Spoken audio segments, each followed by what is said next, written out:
What's Trending? Halo semuanya, ketemu lagi di What's Trending bareng Lea Baneza. Lea mau ngomongin yang viral-viral nih, sarapan manis jadi perdebatan netizen. Nah, media sosial TikTok tengah dihebohkan dengan menu sarapan, khususnya konten menu sarapan anak sebelum sekolah yang dibuat oleh seorang ibu, yaitu 3 lembar roti tawar dengan kental manis. Jadi, kental manisnya ini dijadikan topping roti tawar dan juga diseduh dengan gula pasir sebagai minuman pendamping sarapan.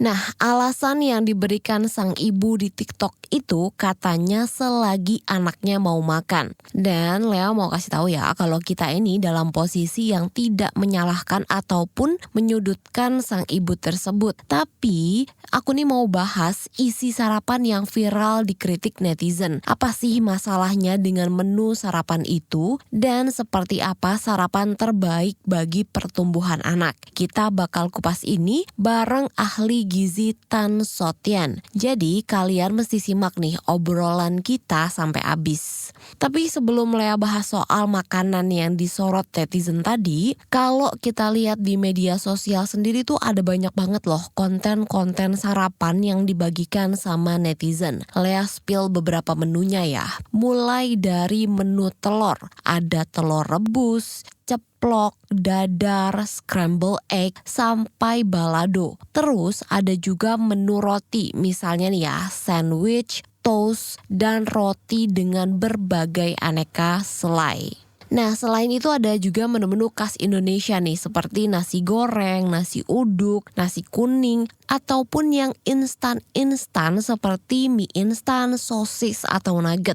Nah, di antara menu itu mana nih yang biasa kalian santap buat sarapan? Lalu pernah gak sih kalian mempertimbangkan soal kandungan nutrisinya? Sekarang kita denger dulu deh ya, seperti apa sih suara netizen soal menu sarapan pagi mereka?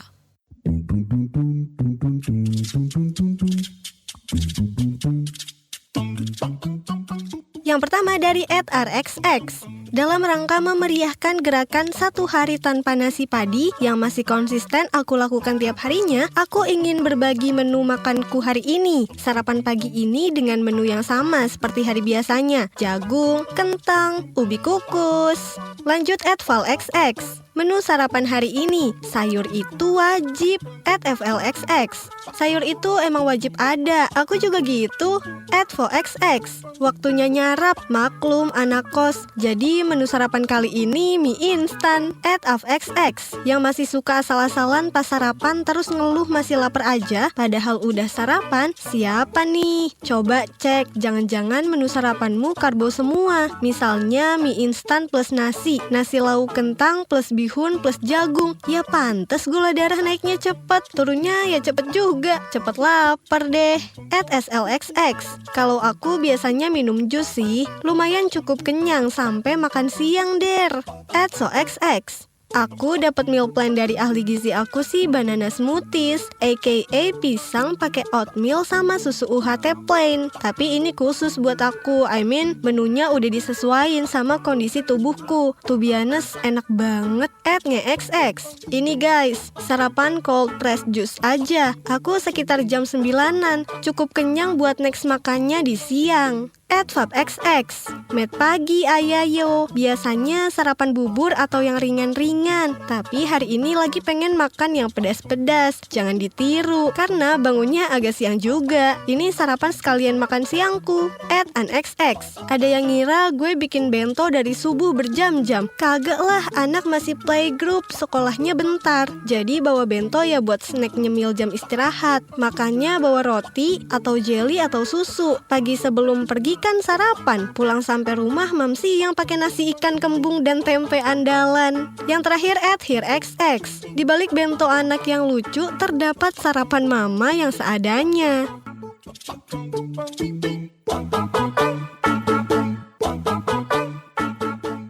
Kepala Badan Kependudukan dan Keluarga Berencana Nasional BKKBN, Hasto Wardoyo menekankan pentingnya makanan yang bergizi dan sehat di meja makan. Bukan hanya untuk anak, ibu hamil atau balita, tapi juga buat orang-orang dewasa dan orang tua. Hasto mencontohkan telur dan ikan adalah makanan sehat, apalagi kalau makannya ini ditambah dengan buah-buahan.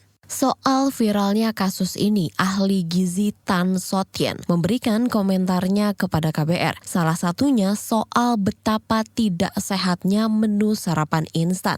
Dok, aku mau tanya soal ini dok. Jadi ada viral seorang ibu yang memberikan makan anaknya itu roti tawar 3 lembar gitu ya dok, sama kental manis gitu dok. Dan minumannya juga kental manis dicampur gula lagi untuk minumannya. Nah mungkin minta tanggapannya dulu soal menu yang viral ini, gimana dok? Ya, dari postingan yang sama, kayaknya kita berada di postingan yang sama. Iya. Saya menerima versi lengkapnya ya, versi lengkap dari si ibu itu. Jadi nomor 1, ada beberapa yang harus kita perhatikan. Ini adalah suatu cermin, kita nggak bisa menyalahkan si ibu ya, nggak bisa menyalahkan, nggak bisa membenarkan.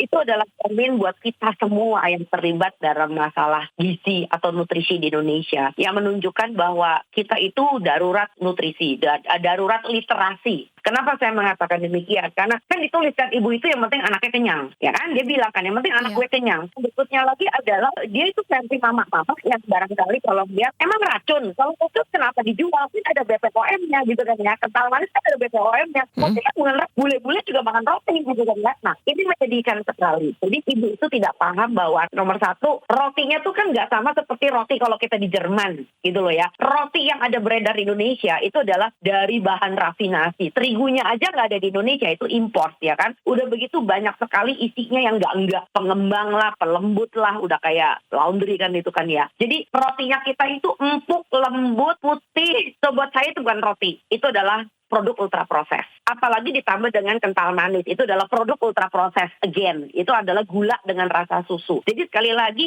ini juga tamparan yang keras banget bagi kita bahwa selama ini kita masih punya kiblat seakan-akan makan roti dan susu itu adalah makanan orang sehat. Ini mau sampai kapan dijajah orang asing nggak kelar-kelar ya. Udah begitu karena yang sehat itu mahal, mari kita modif ya kan. Nah makanya kenapa susunya sendiri di Indonesia kan kastanya banyak banget. Sampai akhirnya ibunya juga memberikan kental manis yang dia pikir itu adalah susu karena bentuknya cairan berwarna putih gitu ya. Berikutnya lagi adalah tentu saja ini sangat menyedihkan bahwa iklan layanan masyarakat itu kayaknya nggak pernah sampai ke pelosok, apalagi ke golongan menengah ke bawah. Karena justru kalau misalnya nih, taruh kata nih, ibunya memberi makan anaknya misalnya nasi uduk pakai telur dadar gitu kan ya. Iya. Itu masih lebih bagus kan nasi uduk pakai telur dadar. Ya nasi kan pakai telur itu enak banget, nggak usah punya kulkas ya kan. Telur kan tinggal dikeplok atau didadar gitu kan ya. Lalu kemudian kalau masih mau nambah ditambahin urap atau ditambahin sayur bening gitu. Itu kan sudah sayurnya, ada proteinnya, ada karbonnya, tinggal ditambahin pisang satu lonjok misalnya. Itu udah menu lengkap banget gitu ya, isi piringku banget gitu loh ya. Nah ini adalah satu tamparan, sekali lagi ini adalah tamparan keras, jadi kita nggak boleh menyudutkan si ibu. Ini adalah tamparan keras bagi kita semua yang bergerak di masalah gizi. Berikutnya yang perlu Anda ingat juga bahwa ternyata ibu yang memproduksi itu ternyata dibayarin. Nah ini dia, dibayarin. Saya sampai nelusuri ke situ. Dibayarin oleh siapa? Nggak tahu, pokoknya ada orang yang punya produk, entah itu produk dari kental manisnya atau apanya. Ya termasuk dari produk kan ibu itu juga memberikan mie instan kan gitu. Ya jadi kalau Anda lihat versi lengkapnya, ibu ini masakin nasi buat anaknya, diublak sama apa nggak tahu, ditambah mie instan, lalu kemudian pakai roti diguyur pakai susu kental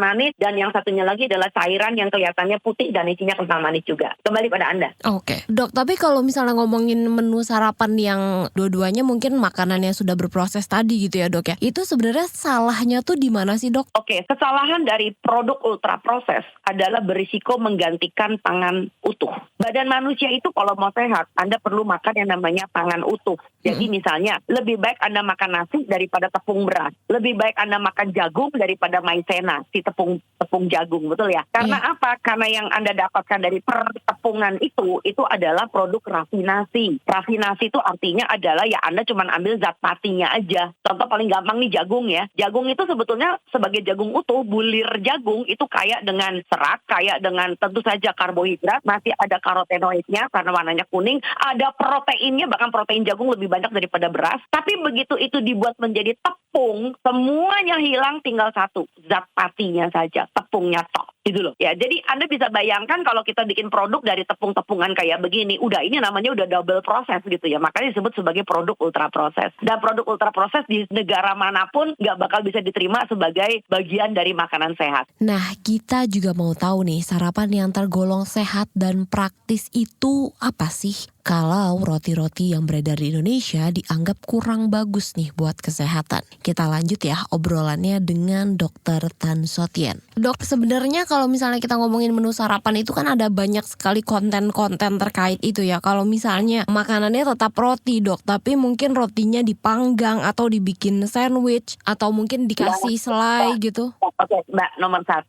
Roti itu sendiri sudah rafinasi. Iya. Produk ultra proses. Dan kalau Anda beli roti, itu satu plastik, itu jauh lebih mahal pada Anda beli nasi uduk di warung, Mbak. Iya. Aku versi, ya udah gizinya nggak ada, roti kita tuh roti putih, Mbak. Nggak ada apa-apa, sedih nggak sih? Ya, bicara tentang sandwich, ya Allah, Anda mau jadi bule, gitu loh ya. Jadi, oke, gerakan gizi kita sekarang adalah gizi seimbang dan kembali ke menu lokal. Ya, daripada Anda ribet dengan masalah roti yang juga nggak jelas, gitu loh ya. Lebih baik Anda penuhi isi piring Anda. Oke, Kementerian Kesehatan Republik Indonesia sudah punya panduan gizi seimbang yang muncul dalam bentuk piring. Ya, piring ini kita bagi separuh adalah sayur dan buah, separuh adalah lauk dengan makanan pokok. Oke, bisa nggak lebih murah daripada roti, apalagi sandwich tadi yang nggak jelas itu? Bisa, karena misalnya separuh piring Anda nih, misalnya Anda pecel sama pisang mas atau semangka, murah banget kan? Oke, lalu kemudian separuhnya lagi Anda pakai lontong, lalu pakai baceman, enak kan? Iya. Ya, atau Anda bahkan beli di warteg misalnya nasi soto gitu ya, nasi soto. Lalu tambahkan sedikit dengan lalapan, lalu kemudian tambahin jeruk Medan 1, beres kan gitu loh. Oke, enggak dok, soalnya mungkin kan ada tanggapan kalau misalnya ketimbang makan roti pakai kental manis itu aja lebih baik kan rotinya dikasih sandwich, mungkin dikasih telur atau dikasih sayuran gitu. Oke, ini sama seperti orang mengatakan daripada makan mie instan doang. Gimana kalau tetap mie instan tapi pakai telur sama casein misalnya. Iya. Tetap aja mie instan gitu ya. Jadi tidak ada cara yang lebih baik untuk menempuh jalan yang salah. Istilah saya seperti itu. Lagian sekali lagi kita tuh nggak butuh roti, Mbak. Ya, jadi punten akhirnya kita kejebak dengan impor. Bangsa kita ini udah kebanyakan impor gitu loh ya. Padahal makan lokal itu jauh lebih sehat. Lebih baik Anda misalnya makan singkong rebus cocol pakai sambal ikan roa, Mbak, gitu loh. Itu enak banget gitu loh. Daripada roti udah gitu rotinya nggak jelas gitu kan ya. Anda kalau mau makan roti versi Jerman, Mbak, betul-betul masih kelihatan gandumnya. Itu nggak bakal bisa, Mbak, karena giginya copot karena kuah asik banget itu. Iya, roti-roti dari luar negeri keras emang dok. Ya emang itu namanya roti yang bener. Roti kita softtek gitu loh, Mbak.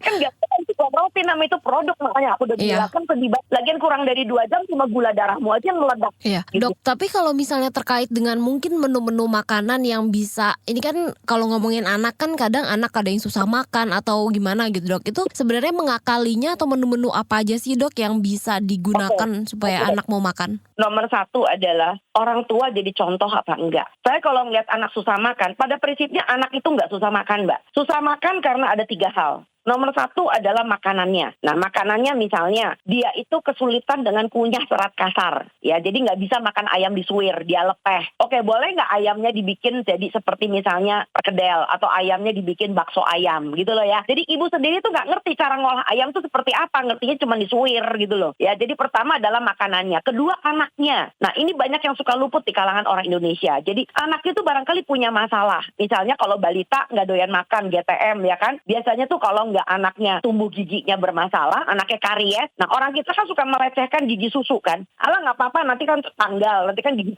permanennya tumbuh. Oh, itu salah besar. Anak dengan karies gigi nggak bakal bisa makan. Atau anaknya anemia, Mbak.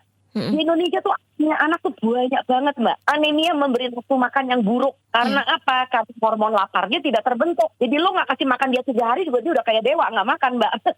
Karena dia nggak punya rasa lapar ya. Atau anaknya infeksi. Nah, anaknya bolak-balik batuk pilek, anaknya lagi kembung, anaknya mencret, anaknya TBC.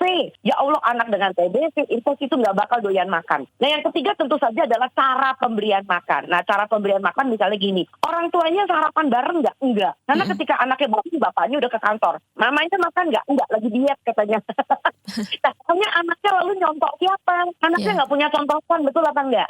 Ya, Dan dengan angkatan saya zaman dulu ya, angkatan saya itu kalau yang sarapan ya sarapan bareng satu rumah gitu loh ya. Nah, beda dengan orang zaman sekarang di mana lebih mobile dan seterusnya. Lagian ibu-ibunya juga jarang yang sarapan. Anda mengatakan skip sarapan yang nggak masuk akal sama sekali. Jadi sekali lagi anak bisa makan dengan baik kalau dia punya panutan, kalau dia punya contoh. Kalau dia nggak punya panutan, nggak ada contoh, bubar jalan. Kebayang nggak kalau bapaknya cuma makan mie instan, ibunya makan cilok? Gimana cara coba Anda bisa maksa anak Anda makan nasi uduk, makan telur, makan sayur? Omong kosongnya bukan main. Makanya kenapa ngurus di Indonesia tuh sulitnya setengah mati. Karena yang kita pengen membuat anak kita makannya benar, tapi orang tuanya makannya nggak benar. Gimana coba Mbak?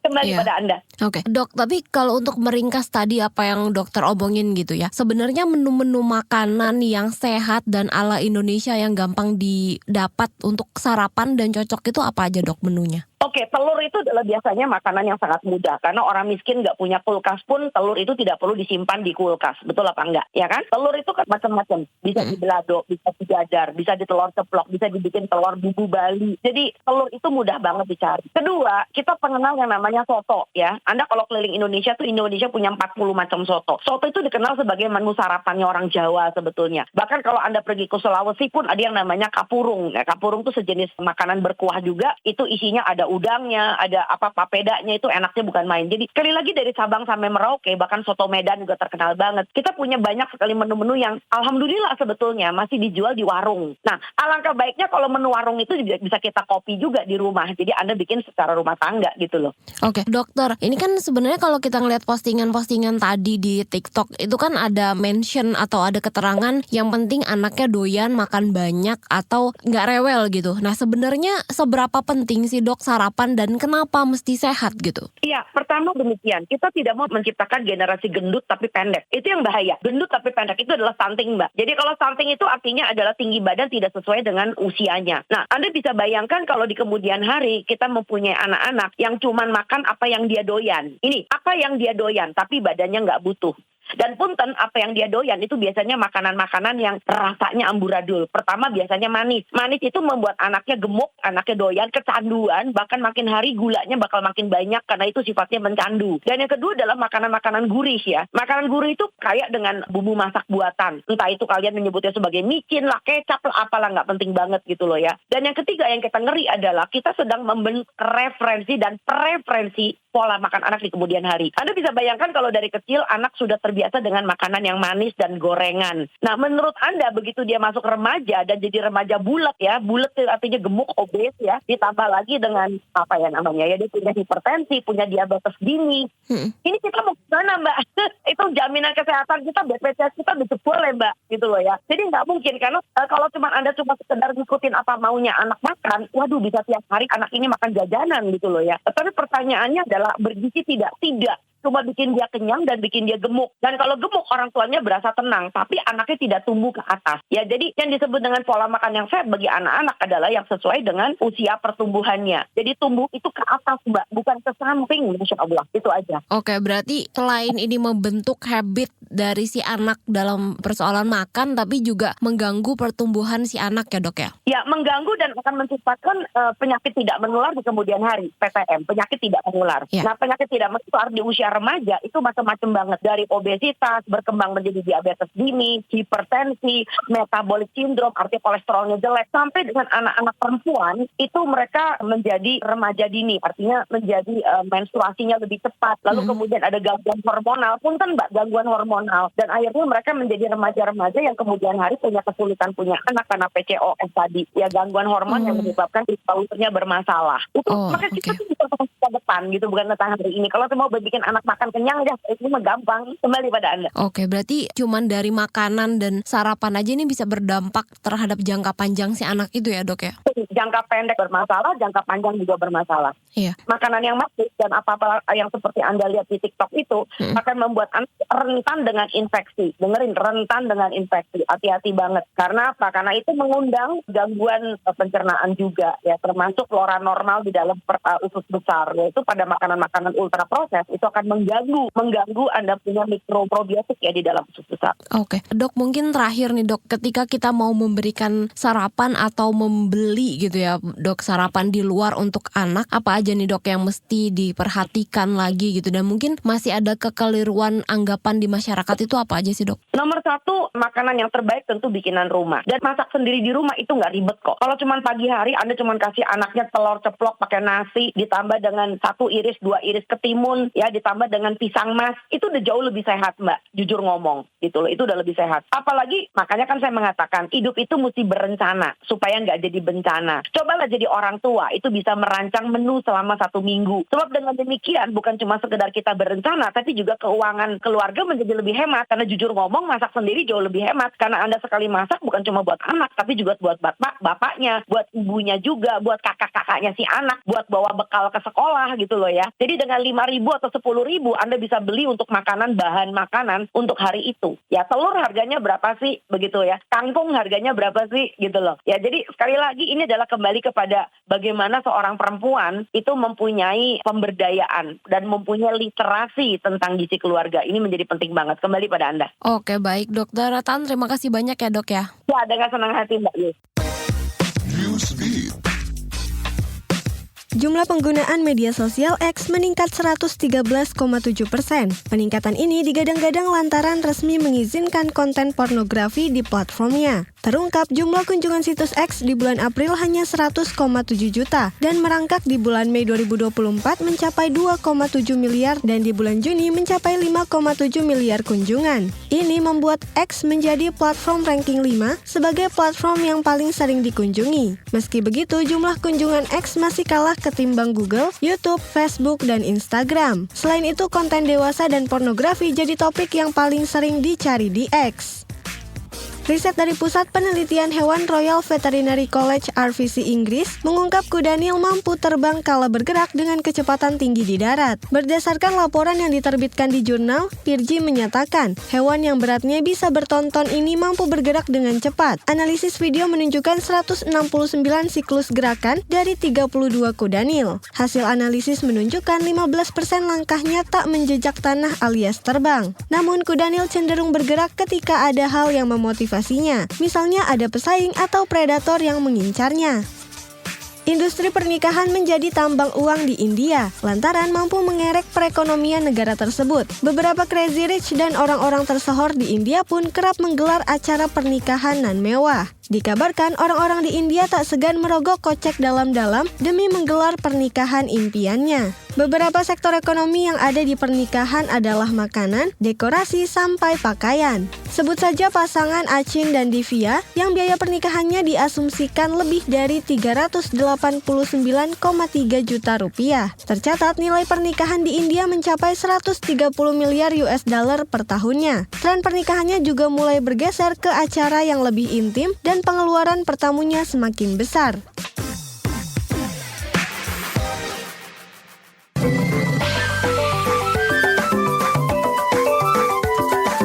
WhatsApp Indonesia. WhatsApp Indonesia kita mulai dari Jakarta.